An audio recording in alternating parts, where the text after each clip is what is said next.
السلام عليكم ورحمة الله وبركاته. الحمد لله رب العالمين، والصلاة والسلام على نبي المرسلين وعلى آله وصحبه أجمعين. أما بعد، فقد قال الله تبارك وتعالى في القرآن العظيم والفرقان المجيد: أعوذ بالله من الشيطان الرجيم، بسم الله الرحمن الرحيم. استغفروا ربكم إنه كان غفارا يرسل السماء عليكم مدرارا ويمددكم بأموال وبنين. وقال نبينا عليه الصلاة والسلام: من قام إيمانا واحتسابا غفر له ما تقدم. ربي اشرح لي صدري ويسر لي أمري واحلل عقدة من لساني يفقهوا قولي. سبحانك لا علم لنا إلا ما علمتنا إنك أنت العليم الحكيم. اللهم صل على سيدنا نبينا مولانا محمد وبارك وسلم عليه. அளவற்ற அருளாளனும் நிகரற்ற அன்புடையவனுமாகிய எல்லாம் வல்ல அல்லாஹுவின் திருப்பெயரால் என்னுடைய வார்த்தைகளை துவங்குகிறேன்.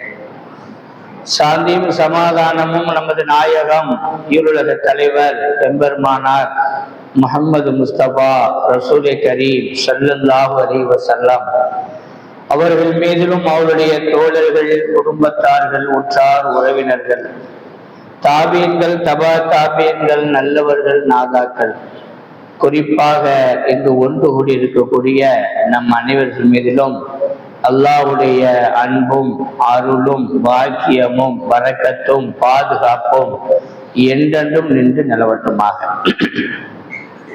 கண்ணியத்திற்கும் எந்த மரியாதைக்கும் உரிய அன்பான அல்லாஹ்வின் நல்லடியார்களே, அல்லாஹு தஆலா பாவத்தை மன்னிப்பதிலே சந்தோஷப்படுகிறான். இப்பொழுது 2 நாளைக்கு முன்னாடி தான் நாம் ஷாபான் மாதத்துடைய அந்த ஷபே பராத்துடைய இரவை கடந்து சென்று கொண்டிருக்கிறோம். அதிலே பெருமானார் ஸல்லல்லாஹு அலைஹி வஸல்லம் பல்வேறு சிறப்புகளை நமக்கு சொல்லி தருவார். எப்படி லைலத்துல் கத்ரிலே சிறப்பு இருக்கிறதோ அது போல இந்த புனிதமான இரவிலும் சிறப்பு இருக்கிறது. ஹதீஸிலே வருகிறது, 5 விதமான இரவுகள், 2 பெருநாளுடைய இரவுகள், ஜும்மாவுடைய இரவுகள், ஷபே பராத்துடைய இரவுகள், அரஃபாவுடைய இரவு, இப்படி ஹதீஸிலே பல்வேறு சிறப்புகளை நபிகள் நாயகம் ஸல்லல்லாஹு அலைஹி வஸல்லம் சொல்லி தருவார். இதெல்லாம் ஒரு சிறந்த இரவு, ஒரு போனஸை போல. மாதந்தோறும் சம்பளம் இருந்தாலும் வருடத்தில் ஒரு முறை போனஸை போல அல்லாஹ் தஆலா இப்படிப்பட்ட இரவுகள் சிறப்பு வாயிலாக அல்லாஹ் சொல்லக்கூடிய விஷயம், உங்களை நான் மன்னிக்கிறேன், என்னிடத்திலே மன்னிப்பு கேட்டா நான் மன்னிக்கிறேன். அலி ரலியல்லாஹு அன்ஹு சொல்லி காட்டுவார்கள். இப்னு மாஜாவிலே இந்த ஹதீஸ் பதிவு செய்யப்பட்டிருக்கிறது. சொன்னாங்க, நிஸ்பு ஷாபான், ஷாபானுடைய பாதி இரவு வந்துவிட்டால், கூமு லைலஹா வசூமு நஹாரஹா, நீங்கள் பகலில நோன்பு வையுங்கள், இரவில நின்று வணங்குங்கள் என்பதாகவெல்லாம் பல்வேறு சிறப்புகள் இந்த இரவுக்காக நமக்கு தரப்பட்டது. ஒரு நோக்கம் என்ன அப்படின்னு சொன்னா, மன்னிப்பு கேட்பதுதான் நோக்கம். இந்த மன்னிப்பு என்பது எப்படி இருக்க வேண்டும் என்பதை குர்ஆனும் ஹதீஸும் நமக்கு அழகாக சொல்லி தருகிறது. ஒரு தடவை நாம் மன்னிப்பு கேட்டுவிட்டால் அந்த தவறை மீண்டுமே நாம் செய்யக்கூடாது. அதுதான் மன்னிப்பு. இன்னைக்கு ஒரு பாவத்தை செய்யறோம், எல்லாம் மன்னிச்சு, நாளைக்கு இந்த பாவத்தை செய்யறோம், இதுக்கு பேர் மன்னிப்பு கிடையாது. அல்லாஹ் குர்ஆன் சொல்ற, யக்ஃபிரு மா தூன தாலிக லிமன் யஷா, யார் இறைவனுக்கு ஷிர்க் வைக்கிறார்களோ, இறைவனுக்கு நிகராக எந்த பொருளையோ எந்த கடவுளையோ அவர்கள் வைக்கிறார்களோ, குஃபுர் செய்கிறார்களோ, இறைவனை மறுக்கிறார்களோ, இதை தவிர உள்ள எல்லா பாவத்தையும் நான் மன்னித்து விடுகிறேன், நான் நாடியவர்களுக்கு என்று அல்லாஹ் சொல்லி காட்டுகிறார். இப்ப நம்ம எந்த அளவுக்கு அல்லாஹ்விடத்திலே பணிந்து குனிந்து நாம் இறையச்சத்தோடு மன்னிப்பு கேட்கிறோமோ, கண்டிப்பா எவ்வளவு பெரிய பாவமா தான் நல்லா மன்னிச்சு. ஆனால் இன்று உள்ள சூழ்நிலை என்ன அப்படின்னு சொன்னா, மக்களுக்கு மத்தியில பாவமே இல்லை என்றுதான் தன்னுடைய வாழ்க்கைகளை நினைத்துக் கொண்டிருக்கிறார். ஐங்கால தொழுகை கடமை, தொழுதே ஆக வேண்டும். எந்த சூழ்நிலை இருந்தாலும் தொழுகணும். தொழுகை விடுவது பாவம், குற்றம். இது நம்முடைய கணக்கிலே ஏறிக்கிட்டே போகுது. இது இன்னைக்கு எத்தனை பேர்கள் இதை பாவம்னு நினைக்கிறோம். பொய் சொல்வது என்பது ஒரு பாவம். ஆனால் பொய் சொல்லிவிட்டால் மலக்குமார்கள் அந்த மனிதத்திலிருந்து ஓடி விடுகிறார் என்றெல்லாம் ஹதீஸிலே பார்க்க முடிகிறது. நீங்கள் பொய் சொல்ல சொல்ல உங்களுடைய ஈமானில குறைபாடு வந்துவிடும் என்று சொன்னார். அது மாத்திரம் அல்ல, இந்த பொய் என்பது நீங்கள் சொல்ல சொல்ல உங்களுடைய ஈமானையே அது தின்றுவிடும் என்றெல்லாம் பெருமானார் ஸல்லல்லாஹு அலைஹி வஸல்லம் எச்சரிக்கை செய்திருக்க, நாம் எத்தனை பேர்கள் பொய் சொல்வது பாவம் நினைக்கிறோம்? பொய் சொல்லாமல் அந்த உலகத்துல வாழ முடியுமா? நம்ம பேசுறது பொய் சொல்லாம வியாபாரம் செய்ய முடியுமா? பொய் சொல்லாமல் வாழ்க்கை நடத்த முடியுமா என்றுதான் வியாக்கியானம் பேசுகிறோமே தவிர, பொய் சொல்லாமல் நான் இருக்க வேண்டும், ஒரு முஸ்லிம் ஒரு மோமின் பொய் சொல்லாமல் இருக்க வேண்டும், பொய்யை இஸ்லாம் தடை செய்கிறது, ஆகவே நான் சொல்ல மாட்டேன் என்ற மன உறுதி இன்னைக்கு எத்தனை பேரிடத்துல இருக்கு? பாவம் என்று சொன்னாலே அதுல பல்வேறு விதமான பாவங்கள் இருக்கிறது. சிறிய பாவம், பெரிய பாவம், இப்படி பாவத்துக்கு மிகப்பெரிய ஒரு அட்டவணையே போடலாம். எந்த பாவமாக இருந்தாலும் அதை மன்னிக்கக்கூடிய பொறுப்பு இறைவனிடத்தில் இருக்கிறது. எனவேதான் சொல்லுவான், இன்னஹு கான கஃபாரா, இஸ்தக்ஃபிரு ரப்பக்கும், உங்களுடைய ரப்பிடத்தில் நீங்கள் பாவ மன்னிப்பு தேடுங்கள். இன்னஹு கான கஃபாரா, அவன் மன்னிக்கக்கூடியவனாக இருக்கிறான். அது மாத்திரமல்ல, வயும்திதுக்கும் பி அம்வாலின் வ பனீன், அல்லாஹ் மலையை இறக்குகிறார். உங்களுக்கு ஆண் குழந்தை வேண்டுமா, ஆண் குழந்தையை தருகிறார். பெண் குழந்தை வேண்டுமா, பெண் குழந்தையை தருகிறார். அப்படிப்பட்ட ஒரு ஆயுதம் தான் இஸ்திக்ஃபார், பாவ மன்னிப்பு என்பதை குர்ஆன் நமக்கு பதிவு செய்து காட்டுகிறது. எனவேதான் உலமாக்கள் சொல்லுவார்கள், உங்களுக்கு குழந்தை பிறந்திருக்கு, ஆம்பளை பிள்ளை வேணும் அப்படின்னா அதையும் இஸ்திக்ஃபார் செஞ்சுட்டே இருங்க, நியத்தோடு அல்லாஹ் ஆம்பளை பிள்ளை கொடுத்துருவான். சிலவங்களுக்கு ஆண் குழந்தை இருக்கிறது, பெண் குழந்தை வேண்டும், அல்லாஹ்விடத்தில் இஸ்திக்ஃபார் செய்யுங்க, பெண் குழந்தை வந்துடும். மழை வரவில்லை, பஞ்சமாகிவிட்டது, ஊர் மக்களை உட்கார்ந்து இஸ்திக்ஃபார் செய்யுங்கள், மழை பொழிய ஆரம்பித்து விடும். அன்பானவர்களே, இந்த இஸ்திக்ஃபாரிலே பாவ மன்னிப்பில இத்துணை அம்சங்களை அல்லாஹ் உள்ளடக்கி இருக்கிறார். ரசூலுல்லாஹி ஸல்லல்லாஹு அலைஹி வஸல்லம் காலத்துல ஒரு நபி தோழர் வந்து சொல்லுவார், யா ரசூலல்லாஹ், மதீனாவில ஆடு மாடுகள் எல்லாம் தண்ணீர் இல்லாமல் வறண்டு விட்டது, தண்ணீர் இல்லாமல் மக்கள் எல்லாம் கஷ்டப்படுகிறார்கள், பஞ்சத்தின் மூலமாக கஷ்டப்படுகிறார்கள் என்று சொன்ன பொழுது பெருமானார், நீங்கள் இஸ்திக்ஃபார் செய்யுங்க, நானும் துவா செய்கிறேன் என்று சொன்னார்கள். துவா செய்தார்கள். ஒரு வார காலம் மழை நிற்காம பெய்ஞ்சிடுச்சு. நிக்கவே இல்லை, தொடர்ந்து மழை அடிக்க.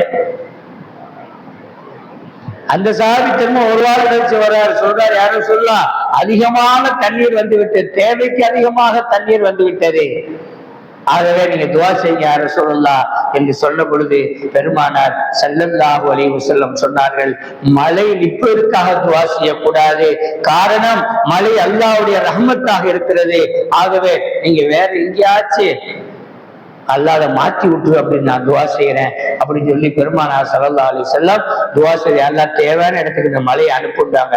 உடனே மழை நின்று விட்டது. பாருங்க, இந்த இஸ்திக்ஃபாருக்கு எவ்வளவு விதமான வலிமைகள் இருக்கிறது. நாம் பாவம் செய்கிறோமோ செய்யவில்லையோ, இஸ்திக்ஃபாரை ஒவ்வொரு நாளும் குறைந்தது 500 முறை சொல்ல வேண்டும் என்று ஹதீஸ் சொல்லுகிறார். பெருமானார் ஸல்லல்லாஹு அலைஹி வஸல்லம் ஒரு பாவமே செய்திருந்தாலும் பெருமானாருக்கு குற்றமாக கவனிக்கப்படாது. அப்படி இருந்தும் கூட பெருமானார் சபஈன மர்ரத்தன், நான் ஒரு நாளைக்கு 70 முறை என்று வருகிறது, 700 முறை என்றும் ஹதீஸிலே பதிவு செய்யப்படும்.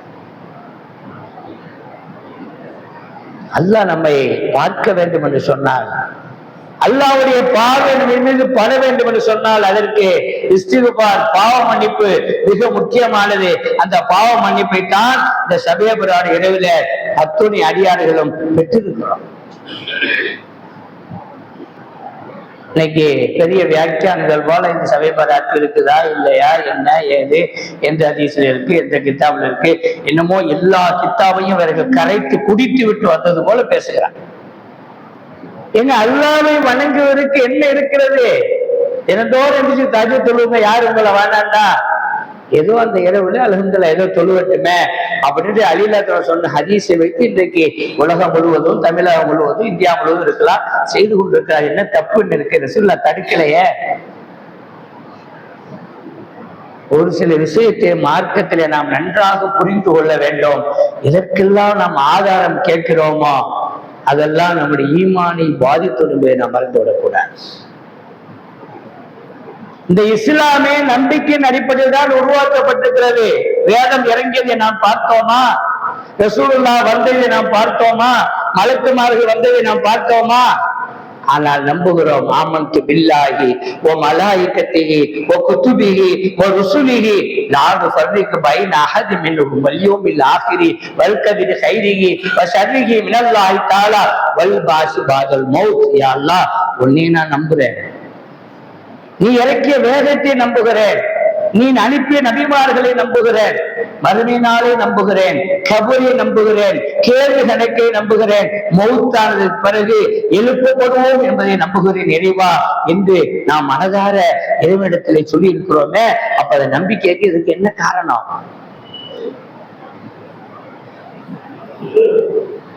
அன்பான பெருமக்களே, ஷைத்தான் நம்முடைய உள்ளங்களில் இன்றைக்கு ஊடுருவி இது போல விஷயங்களை நம்முடைய கேட்க வைக்கலாம். என்ன இது, என்ன அது, என்ன தெரிந்து கொள்வதற்காக கேட்பது என்பது வேறு, இரண்டாவதமாக கேட்பது என்பது. இப்படியே கேட்டு கேட்டு நாம் என்ன ஆகிறோம்?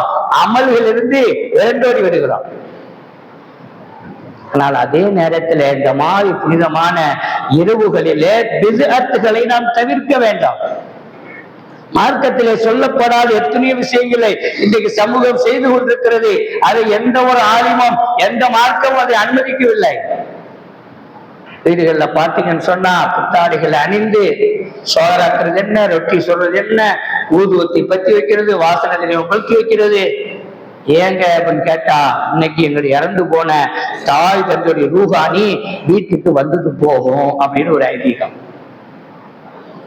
எப்படிங்க வந்துட்டு போகும்? பிளைட்ல வருதா, ட்ரெயின்ல வருதா, பஸ்ல வருதா? எப்போ ஒரு மனிதன் இறந்து விடுவானோ அவனுடைய உயிர் இறைவன் கைவசம் இருக்கிறது, திரும்பலாம் வராது. இந்த கூடு விட்டு கூடு பாயிரன்னு இந்துக்கள்ல சொல்லுவாங்க, அதுவும் இஸ்லாத்துல கிடையாது. அப்ப எப்படி ரூஹானி வந்துட்டு போகும்? உனக்கு வேணுங்கிற காண்டி சோறாகி திங்கிற, பிரியாணி ஆகி திங்கிற, ஊதுவத்தியை பத்தி வச்சுக்கிற, ரூஹானி வந்துட்டு என்ன செய்ய போகுது? ரூஹானிக்கு சோத்தை தின்ட்டு போகுதா? இந்த மாதிரி ஐதீகங்களை நாம் களைய வேண்டும். இல்லாத விஷயத்தை நாம் செய்யக்கூடாது. அல்லாஹ் அதை வெறுக்குகிறான், அல்லாஹ் கோபப்படுகிறான். ஆனால் ஏதோ நன்மையான காரியங்களை எட்டி வைப்பது, இவாதத்து செய்வது, நோன்பு வைப்பது, இதில் என்ன தவறு இருக்கிறது? அது ஒரு சீரியல் செட்டு போடுறது, இது மார்க்கத்தில் அனுமதி கிடையாது. கபர்ஸ்தான் எது வெளிச்சத்துக்கான லைட் போட வச்சு வீட்டுல சீரியல் செட்டு போடுறது, பள்ளிவாசல சீரியல் செட்டு போடுறது, இதற்கெல்லாம் மார்க்கத்துல அனுமதி இல்லை. அதை நம்ம செய்யறது இல்லை. இப்படிப்பட்ட புனிதமான இரவிலும் கூட நாம் இறைவனை நினைக்காமல், இறைவனை எண்ணி பார்க்காமல், அவன் தரக்கூடிய அந்த போனஸை நாம் பெற்றுக்கொள்ளாமல் இரண்டாவது செஞ்சுக்கிட்டு இருந்தோம் அப்படின்னு சொன்னா நம் வாழ்க்கையில எப்படி இபாதத்திலே நாம் முன்னேற போகிறோம்? இதெல்லாம் எக்ஸ்ட்ரா உள்ள இபாதத்துங்க. செய்தால் நன்மை, செய்யல சபை பராத்து தொழுகலைங்க, நோன்பு வைக்கல, அதை பத்தி யாரும் கேட்க போறதில்லை. ஆனால் அல்லாஹ் சுப்ஹானஹு வ தஆலா என்ன செய்கிறான்னு சொன்னா, ஒரு சில பேர்களை இந்த புனிதமான இரவிலும் கூட அல்லாஹ் மன்னிப்பது கிடையாது. ஒரு சில பாவங்களை அல்லாஹ் இப்படிப்பட்ட தனிப்பட்ட கிருபையை கொண்டு கூட அல்லாஹ் மன்னிப்பது கிடையாது. அதிலே முதலாவதாக ரசூலுல்லாஹ் சொன்னாங்க, ஷிர்க் வைப்பது, அல்லாஹ்வுக்கு இணை வைப்பது. இணை வைக்கிறதுன்னா ரெண்டு விதமான விஷயம் இருக்கு. ஒண்ணு, கோயிலுக்கு போறது, சர்ச்சுக்கு போறது, அதையும் கடவுளாக நினைப்பது, இது ஒரு இணை வைக்கிறார். இன்னொன்று, அல்லாஹ்வுக்கு இருக்கக்கூடிய சக்தி இந்த மனிதனுக்கு இருக்கிறது, அல்லாஹ்வுக்கு இருக்கக்கூடிய சக்தி இந்த மைக்குக்கு இருக்கிறது, அல்லாஹ்வுடைய சக்தி இந்த தூணுக்கு இருக்கிறது என்று ஒரு மனிதன் சொன்னால் அதுவும் இணை வைப்பதுதான். அல்லாஹ்வுடைய சக்தி இந்த வலியுல்லாஹ்க்கு இருக்கிறது என்று சொல்வது இணை வைப்பதுதான். இதுக்கு ஷிர்கே ஹஃபி என்று சொல்லுவார், மறைமுகமான இணை வைக்கிறார். எனவே அன்பான பெருமக்களை, இதுல நாம் மாற்றிக்கொள்ளாமல் இருக்க வேண்டும். இதில நாம் எந்த அளவுக்கு ஒரு துளி அளவு கூட, கடுகு அளவு கூட நாம் சிந்தனையில வந்துவிடக் கூடாது. அல்லாஹ் தான் எல்லாவற்றையும் செய்கிறான், அல்லாஹ் தான் என்னுடைய கடவுள், அவனை நீங்கள் வணங்குங்கள் என்று அல்லாஹ் சொல்வது போல அவன் தான் கடவுள், எந்த கடவுளும் கிடையாது. இந்துக்கள் சொல்றாங்க, கிறிஸ்டின் சொல்றாங்க அந்த கடவுளுங்கிறாங்க, சக்தி வாய்ந்த கடவுளுங்கிறாங்க, அதுக்கு பத்திரக்காளிங்கிறாங்க, அதுங்கிறாங்க, இதுங்கிறாங்க. இதையெல்லாம் நாம் கடவுளாக முதல்ல நினைக்கவே கூடாது. முஸ்லீம்களை பொறுத்தவரை அவங்க நினைக்கிறாங்களா, அவங்களோட உள்ள. நம்மை பொறுத்தவரையில அல்லாஹ் தான் கடவுள், உருவம் இல்லாத கடவுள், சக்தி வாய்ந்த கடவுள் என்பதை முதலில் நாம் ஆழமாக உள்ளத்திலே பதிக்க வேண்டும். யார் நம்மிடத்திலே பழகினாலும் சரி, யாரு பேசினாலும் சரி, நம்முடைய கடவுளுடைய விஷயத்திலே நான் விட்டு கொடுக்க வேண்டிய அவசியம் கிடையாது. அவர் எவ்வளவுதான் பணத்தை நமக்கு அள்ளி தந்தாலும் சரி, நம்முடைய முதலாளியாக இருந்தாலும் சரி, கோடிக்கணக்கில் தந்தாலும் சரி, நம்முடைய சிஎம் இருந்தாலும் சரி, நம்முடைய பிஎம் இருந்தாலும் சரி, யாரா இருந்தாலும் இறைவன் ஒருவன் என்பதில நமக்கு மாற்று கருத்து இருக்கவே கூடாது. சப்போஸ் சொல்றாங்க, ஒரு சிஎம் ஆக்கிறாங்க, நீங்க ஹிந்துவா மாறிடுங்க அப்படின்னு சொன்னா மாறிடலாமா? உங்களை நரேந்திர மோடியை தூக்கிட்டு உங்களை போட்டு பிஎம்ஆன்னு சொல்றா முஸ்லீமை பார்த்து ஒரு முஸ்லீம் போயிடுவாரா? போகக்கூடாது. போயிட்டு அவர் ஈமான் போயிடுச்சு, முடிஞ்சு போச்சு. இந்த ஈமானை கொண்டுதான் எல்லாமே அடிப்படை. அன்பானவர்களே, இரண்டாவதாக நபிகள் நாயகம் ஸல்லல்லாஹு அலைஹி வஸல்லம் சொல்வார்கள், தாய் தந்தைக்கு வழிபடாதவனுடைய துஆவையும் அல்லாஹ் ஏற்றுக்கொள்வதில்லை, அவனுடைய பாவத்தை மன்னிக்க. நல்லா நம்ம சிந்திக்கணும். பெருமானார் சொல்லுவாங்க, தாய் தந்தை இருவரையோ அல்லது ஒருவரையோ ஒரு மனிதன் பெற்றுக்கொண்டு அவருடைய துஆவை வாங்கவில்லை, அவருடைய ஹிதுமத் செய்யவில்லை, அவர்கள் மூலமாக இவன் சொர்க்கம் செல்லவில்லை என்று சொன்னால் அவன் மிகப்பெரிய ஒரு பாவியாக, மிகப்பெரிய ஒரு நஷ்டவாளியாக அவன் இருந்து கொண்டிருக்கிறான். அவன் செல்லக்கூடிய இடம் நரகமாக இருக்கும் என்று சொல்லுவான். தாய் தந்தைக்கு மார்க்க எந்த அளவுக்கு இன்னைக்கு முக்கியத்துவம் கொடுக்குதுங்க. நம்ம தாய் தந்தை இன்னைக்கு எந்த அளவுக்கு மதிக்கின்றோம். வயது ஆகிவிட்டால் அவர்களை அப்புறப்படுத்துவதற்கு யோசிக்கிறோம். 4 புள்ள அந்த அம்மா பெற்றுருச்சு, ஏன் நான் மட்டும்தான் உனக்கு பிள்ளையா? என் தம்பிட்ட போய் ஒரு நாளைக்கு இரு, என் அண்ணன்ட்ட ஒரு நாளைக்கு இரு, என் அக்காட்ட ஒரு, ஏன் உயிரை எதுக்கு வாங்குற என்றெல்லாம் சொல்லுகின்ற ஒரு சூழ்நிலையை இந்த உலகத்திலே நாம் பார்த்து கொண்டிருக்கிறோம். நம்ம பட்டினியா இருந்தாலும், நாம் பசியாக இருந்தாலும், நம்முடைய தாய் தந்தை வயோதிகமானாக இருக்கிறார்கள் அல்லது இளம் வயதில் இருக்கிறார்கள், அவர்களுக்கு உணவளிக்க வேண்டிய பொறுப்பு நமக்கு இருக்கிறது என்பதை மறந்துவிடக்கூடாது. எனவேதான் ரசூலுல்லாஹ் சொல்லுவாங்க, ஒரு சஹாபி வந்து சொல்லுவார், யா ரசூலுல்லாஹ், எனக்கு பொருள் அதிகமா இருக்கு, நான் நான் சதக்கா பண்ணலாம் நினைக்கிறேன் என்று சொன்ன பொழுது, அந்த மாலுக்க நீ அபிக்க என்று சொன்னார். நீனும் உன்னுடைய பொருளும் உன்னுடைய தந்தைக்கு சொந்தம் என்று சொன்னார். தந்தையுடைய பொருள் நமக்கு சொந்தமாவது வேற, நாமும் நம்முடைய பொருளும் தந்தைக்கு சொந்தம் என்று சொன்னால் அதுக்கு என்ன அர்த்தம் அன்பானவர்களே?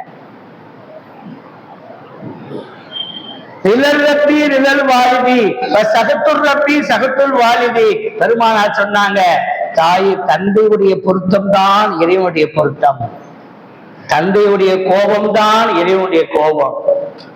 இந்த ஹதீஸை நல்லா சிந்திச்சு பாருங்க. இன்னைக்கு எத்தனை பேரு நம்முடைய தந்தையுடைய பொருத்தத்துல வாழ்ந்து கொண்டிருக்கிறோம். அவங்க ஒண்ணு சொன்னாங்க, நம்ம ஒண்ணு சொல்றது.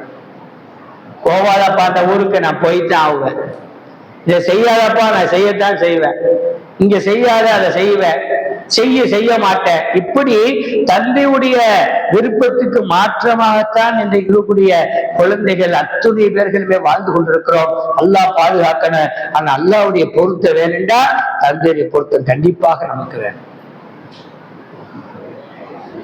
அடுத்ததாக நபிகள் நாயகம் ஸல்லல்லாஹு அலைஹி வஸல்லம் சொன்னாங்க, சொந்த பந்தத்தை சேர்ந்து வாழாதோடைய பாவத்தை எல்லாம் மன்னிப்பது கிடையாது. சொந்த பந்தங்கள் ரொம்ப முக்கியமான. சொந்த பந்தங்கிறது அண்ணன் தம்பி உறவாக இருக்கலாம், அல்லது மாமியார் வீட்டு உறவாக இருக்கலாம், அல்லது சித்தப்பா பெரியப்பா உறவாக இருக்கலாம். எப்படியோ ஒரு விதத்திலே சொந்த பந்தம் என்பது எல்லா மனிதர்களுக்கும் இருந்து கொண்டிருக்கிறது. அதை இன்றைக்கு வெற்றி வாழ்வர்கள் தான் மிக அதிகமாக வாழ்ந்து கொண்டிருக்கிறோம். ரசூலுல்லாஹ் எவ்வளவு அழகா சொல்றாங்க, நீங்க சண்டை போட்டுருந்தீங்கன்னு சொன்னா கேட்கிறோம், ஏப்பா உன் அண்ணன் நீ பேசுறது இல்ல, ஏப்பா உன் தம்பிட்ட நீ பேசுறது இல்ல. அவர் சொல்லுவாரு, எங்க அண்ணன் என்னட்ட பேசுறது இல்ல, அதனால நான் பேசுறது இல்ல. என்னுடைய மாமனார் என்கிட்ட பேசுறது இல்ல, அதனால நான் பேசுறது இல்ல. என் மச்சா என்கிட்ட பேசுறது இல்ல, அதனால நான் பேசுறது இல்ல. இந்த வார்த்தை கைவிடுங்கன்னு சொன்னாங்க ரசூலுல்லாஹ். அவன் பேசலையா, நீ போய் பேசு. ரெண்டு பேருக்குமே சொல்றான். வயதானவன் வயது கம்மியா அப்படிலாம் இல்ல, ரெண்டு பேர் யாராச்சும் ஒரு ஆளு அஸ்ஸலாமு அலைக்கும் ரஹ்மத்துல்லாஹ் போய் சொல்லி பேசிடுங்க. அப்படி பேசியும் யாராவது முகத்தை திருப்பி கொண்டு போனால் அவன் மேல குற்றம் இல்லை, அவன் மேல குற்றம். அவன் இறந்து போய் விட்டால் நேரடியாக நரகத்துக்கு செல்கிறான் என்று சொன்னார். அதே போல சொன்னாங்க, ஒரு மூமின் இடத்துல மூமின் சண்டை போடுறான், 3 நாளைக்கு தான் பேசாம இருக்கணுமா. 3 நாளைக்கு பிறகு பேசாமல் இருந்தால் 2 பேர்ல யார் இறந்து போறாங்களோ முதல்ல அவங்க நரகத்துக்கு போறாங்க. ரசூலுல்லாஹ் எவ்வளவு அழகா சொல்லி தராங்க. இந்த சமூகம் இன்னைக்கு சொந்த பந்தத்திலையும் சண்டை, நண்பர்களிடத்திலையும் சண்டை, மஹல்லாவிலையும் சண்டை. இன்னைக்கு சண்டையாகத்தான் போய்கொண்டிருக்கு. ஒண்ணு இல்லாததுக்கெல்லாம் சண்டை போடுறாங்க. என் மூஞ்சிலே முடிக்காத, நீ எனக்கு பத்திரிக்கை வைக்கல, அதனால என்ன மூஞ்சில முடிக்காத சொல்றமா இல்லையா? நான் பத்திரிக்கை வச்சு நீ கல்யாணத்துக்கு வரல, அதனால உன் பையன் கல்யாணத்துக்கு நான் வர மாட்டேன், உன் பொண்ணு கல்யாணத்துக்கு நான் வர மாட்டேன் என்று சண்டை போடுறோமா இல்லையா? அல்லாஹ் அக்பர். ரசூலுல்லாஹ்வுக்கு தெரியாமையே சஹாபாக்கள் திருமணம் செய்தாங்க என்பதெல்லாம் பல்வேறு நேரத்தில் உங்களுக்கு நம்ம சொல்லிக்கிட்டு இருக்கிறோம். ரசூலுல்லாஹ் அப்துர்ரஹ்மான் அவங்க சொன்னாங்க, வலிமா கூட நைட் திருமணம் ஆயிடுச்சுட்டாங்க. ரசூலுல்லாஹ் கோச்சிக்கிட்டாங்களா என்ன கல்யாணத்துக்கு கூப்பிடலன்னு? இந்த கல்யாண பிரச்சனை பெரிய பிரச்சனைங்க. கூப்பிடுறது ஒரு பிரச்சனை, கூப்பிடுனா ஒரு பிரச்சனை, கோவிச்சுக்கிறது, சண்டை போடுறது, மூஞ்ச காட்டுறது, இதெல்லாம் என்ன செய்ய போறோம்? ஏதோ வேணும்னு சொல்ல மறந்துட்டு இருப்பாரு, விட்டுற வேண்டியதானே. அவன் தீன்தார் இல்லை, அவன் கெட்ட காரியத்தை செய்கிறான். ஆகவே அவனுக்கு நான் பேசாம இருக்கேன்னு சொன்னா இந்த கோபத்துக்கு ஒரு அர்த்தம் இருக்கிறது. அல் ஹுப்பு ஃபில்லா வல் புகுல் பில்லா ஃபகத் இஸ்தக்மல் ஈமான். ரசூலுல்லாஹ் சொன்னாங்க, அல்லாஹ்கான ஒருத்தனை கோபப்படுறான், அல்லாஹ்கான ஒருத்தனை விரும்புகிறான், இவன் ஈமான் பரிபூர்ணமாக இருக்குது ரசூலுல்லாஹ் சொன்னாங்க. அதுக்கெல்லாம் இல்லாம நம்ம சுக்காக வேண்டி இன்றைக்கு நம்ம கோபப்பட்டு இருக்கிறோம். இதனால் அல்லாஹ்வுடைய மன்னிப்பை பெறாத மக்களாக இன்றைக்கு நம்ம சமூகம் வாழ்ந்து கொண்டிருக்கு. அல்லாஹ் பாதுகாக்க. எனவே இப்படிப்பட்ட சண்டைகளை கைவிட்டு அல்லாஹ்வுடைய மன்னிப்பை பெற்ற மக்களாக நாம் வாழ்ந்து கொண்டிருக்க வேண்டும். அப்பொழுதுதான் நாம் இறந்து கொள்ள கூட அல்லாஹ்வுடைய மன்னிப்பை பெற்ற மக்களாக நாம் இறக்க முடியும். அதே போல ரசூலுல்லாஹி ஸல்லல்லாஹு அலைஹி வஸல்லம் சொன்னாங்க, குடிகாரராக யார் வாழுகிறாரோ, மதுபானம் குடிக்கக்கூடிய மனிதராக யார் வாழுகிறாரோ அவருடைய பாவத்தையும் அல்லாஹ் மன்னிப்பது கிடையாது. குடிகார் என்று சொன்னால் கொஞ்சமாக குடிப்போனின்னு சொல்லுகிறார்கள், அதிகமாக குடிப்போனின்னு சொல்லுகிறார்கள், போதையிலே மிதப்போனின்னு சொல்லுகிறார்கள், எவ்வளவு குடிச்சாலும் போதை ஏறாத அவனையும் சொல்லுகிறார்கள் பெருமானார் ஸல்லல்லாஹு அலைஹி வஸல்லம். போதை பொருள் எல்லாமே இதுல வந்துடும். போதை பொருள், கஞ்சா, அபீனு, வேற என்னென்ன இருக்குதோ போதை ஊட்டக்கூடியது அத்துணை பேருடைய நிலைமையுமே மிக மோசமானது. அல்லாஹ் மன்னிக்க மாட்டான். அவர்களுக்கு தீபத்துல் ஹபாலா என்று சொல்லக்கூடிய ஒரு பானம் நாளைக்கு நரகத்திலே கொடுக்கப்படும். அது ஜூஸ் கிடையாது. தீபத்துல் ஹபாலா என்ற பானண்டா என்ன என்று ரசூலுல்லாஹி ஸல்லல்லாஹு அலைஹி வஸல்லம் அவரிடத்திலே அருமையான சஹாபாக்கள் கேட்டாங்க. ரசூலுல்லாஹ் சொன்னாங்க, நரகவாதியுடைய சீல் சலம் ஓடும் அல்லவா, நெருப்புல போறதுனால அது அப்படியே உருகி போகும் உடம்புல. அதை எடுத்து அவரது குடிகாரர்களுக்கு பானமாக கொடுக்கப்படும். உலகத்தை நல்லா குடிச்சு இல்ல, ஒயின் ஷாப்புல போய் நின்றியா இல்லையா, சாராயம் குடிச்ச, அது குடிச்ச, இது குடிச்ச, என்னென்ன இளவுலாம் குடிச்ச, இங்க எதையும் குடிப்பா நல்லா இருக்கும் சொல்லப்படும். இது விளையாட்டு இல்ல. அது குடிச்ச உடனே அவனுடைய குடல் எல்லாம் அந்து போயிருமா. சரியான சூடு, நெருப்புல இருந்து வரக்கூடிய அந்த சீல்ஸ் எல்லாம் குடிச்ச உடனே அவருடைய குடல் குந்தானில அந்துகிட்டு ரத்தமாக போகும். அல்லாஹ் அக்பர், நவுதுபில்லா. இன்னைக்கு முஸ்லிம்கள் எத்தனை பேர்கள் இந்த போதையில மாட்டிக்கிட்டு இருக்கிறாங்க, எத்தனை பேர்கள் இந்த போதையை அனுமதித்துக் கொண்டு இருக்கிறார்கள். குடிக்காம இருக்க முடியுமாங்க? பழகிட்டாருங்க, அவரை ஒண்ணுமே பண்ண முடியாதுங்க அப்படிலாம் நம்ம சொல்றோம். பழகிவிட்டு அங்கேயும் இருக்குது பானம், ஒன்றும் பிரச்சனை இல்லை, நரகத்துல இருக்கு. அதனால அப்படி பழக்க உள்ளவங்க யோசிச்சு பாருங்க, மௌத்தை யோசித்து பாருங்கள், கபரை யோசித்து பாருங்கள், நரகத்தை யோசித்து பாருங்கள். இதெல்லாம் குடிச்சு நம்ம நரகத்துக்கு போறதா? நமக்காக வேண்டிதானே அல்லாஹ் சொர்க்கத்தை படைத்திருக்கிறான். ஏன் நாம் சொர்க்கத்துக்கு செல்லக்கூடாது? செல்ல வேண்டும் என்பதுதான் இறைவன் படைத்திருக்கிறான். நாம் ஏன் நரகத்துக்கு செல்ல வேண்டும் என்ற அந்த சிந்தனையோடு நாம் வாழ வேண்டும். அதே போல ரசூலுல்லாஹி ஸல்லல்லாஹு அலைஹி வஸல்லம் சொன்னாங்க, அல்லாஹ் சொல்லுகிறான், நாளைக்கு 3 பேர் இடத்துல பேசவும் மாட்டான், அவர்களை பார்க்கவும் மாட்டான், அவருடைய பாவத்தை மன்னிக்கவும் மாட்டான். அப்படி 3 பேர்களை அல்லாஹ் குறிப்பிடுகிறார். லாயு கல்லிமுல்லா. அது முதல் நபர் யார் தெரியுமா? தன்னுடைய கீழ் ஆடையை, கைலியோ பேண்டோ எதுவா இருந்தாலும் கரண்டை காலுக்கு கீழே அணியக்கூடியவன் பெருமையின் காரணமாக. நல்லா சிந்திக்கணும். நம்முடைய கீழாடை, லுங்கியோ பேண்டோ எதுவா இருந்தாலும் கீழாடை கரண்டை காலுக்கு கீழே பெருமையோடு அணியக்கூடியவனை அல்லாஹ் மன்னிக்கவும் மாட்டான், பார்க்கவும் மாட்டான். அல்லாஹ் அக்பர். இது சாதாரண விஷயம் நம்ம எடுத்துக்கிறோம் இன்னைக்கு. ஆனா இது மிகப்பெரிய கொடூரமான விஷயம்.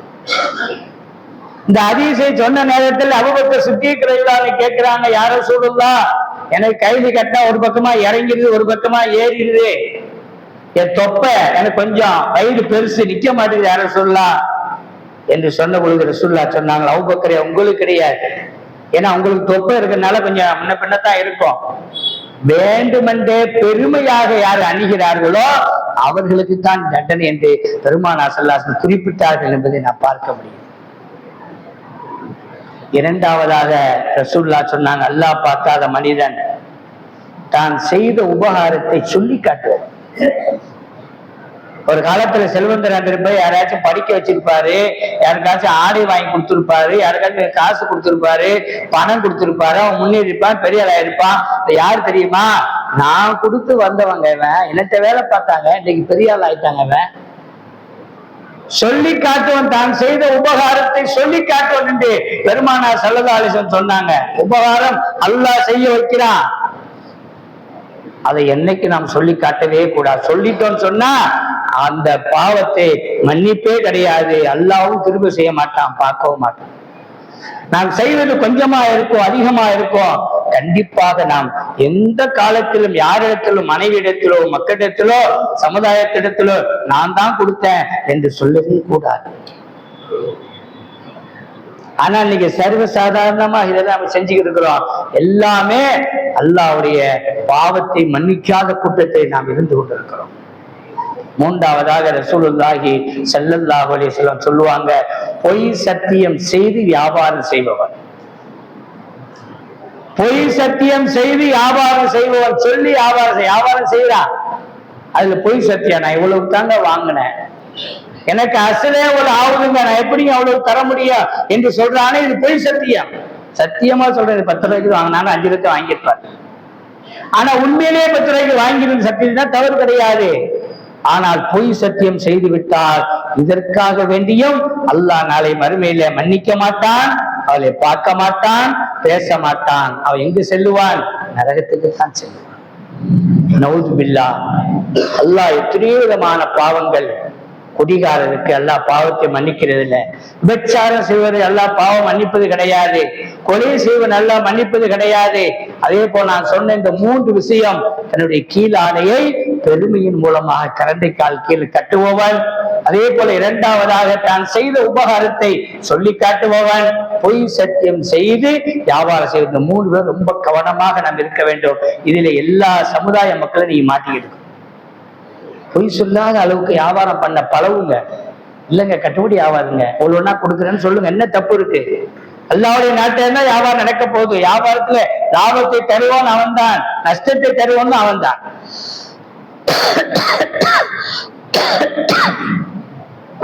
ஒரு இறைநேசரை பற்றி சொல்லுவார்கள். ஒரு மிகப்பெரிய செல்வந்தர் தொழுது கொண்டிருந்தார். அவரிடத்திலே சொன்னார்கள், உங்களுடைய சரக்கு கப்பல் மூழ்கி விட்டது என்று சொன்னார். கடலில் அல்ஹம்துலில்லாஹ் என்று சொன்னார். நம்ம பழமொழி கூட சொல்லுவோம், என்ன கப்பல் கவுந்த மாதிரி உட்கார்ந்து இருக்கேன்னு சொல்லுவோமா இல்லையா கவலையானவனுக்கு? அதுபோல கொஞ்ச நேரத்தில் சொன்னார்கள், உங்களுடைய கப்பல் கவிழவில்லை, வேற ஒரு கப்பல் கவுந்துச்சு, உங்க கப்பல் நல்லா இருக்குன்னாங்க, அதுக்கு அல்ஹம்துலில்லாஹ்னு அவர் சொன்னார். கேட்கப்படுச்சு, என்னங்க 2க்கு அல்ஹம்துலில்லாஹ் சொல்றீங்க? அல்லாஹ் தானங்க அந்த கப்பலுடைய சரக்கை தந்தான், அவன் நினைத்தால் எடுத்துக்கொள்வான், அவன் நினைத்தால் கொடுத்து விடுவான், இதுல நான் கவலைப்படுவதற்கு என்ன இருக்கிறது என்று சொன்னார். அதே போல நம்ம வாழ்க்கை எளிமையான வாழ்க்கை, உறுதியில்லாத வாழ்க்கை. அதற்காக வேண்டி நாம் என்னென்ன விஷயங்களையோ, என்னென்ன ஹராம்களையோ, என்னென்ன பாவங்களையோ, என்னென்ன குற்றங்களையோ நாம் செய்து கொண்டிருக்கிறோம். அல்லாஹ் பாதுகாப்பான. எனவே புனிதமான இரவுகள் நம்மை மன்னிப்பதற்குத்தான் இறைவன் தந்திருக்கிறான். அப்படிப்பட்ட இரவுகள் வந்தாலும் கூட மன்னிக்கப்படாத பல குற்றங்களும் பல பாவங்களும் நமக்கு மத்தியில் இருக்கிறது. அப்படிப்பட்ட பாவத்தெல்லாம் விட்டு ஒழிந்து அல்லாஹ்விடத்துல மன்னிப்பை கேட்டு நல்ல மக்களாக புனிதமான ரமலானை வரவேற்று அதிலே அமல் செய்யக்கூடிய நல்ல மக்களாக அல்லாஹ் உங்களையும் என்னையும் ஆக்கி அருள்வானாக என்று இந்த நல்ல நேரத்திலே துஆவோடு இந்த வார்த்தைகளை நிறைவு செய்கிற வாகரதாவான அல்ஹம்துலில்லாஹி ரப்பில் ஆலமீன். அஸ்ஸலாமு அலைக்கும் வரஹ்மத்துல்லாஹி வபரகாத்துஹு.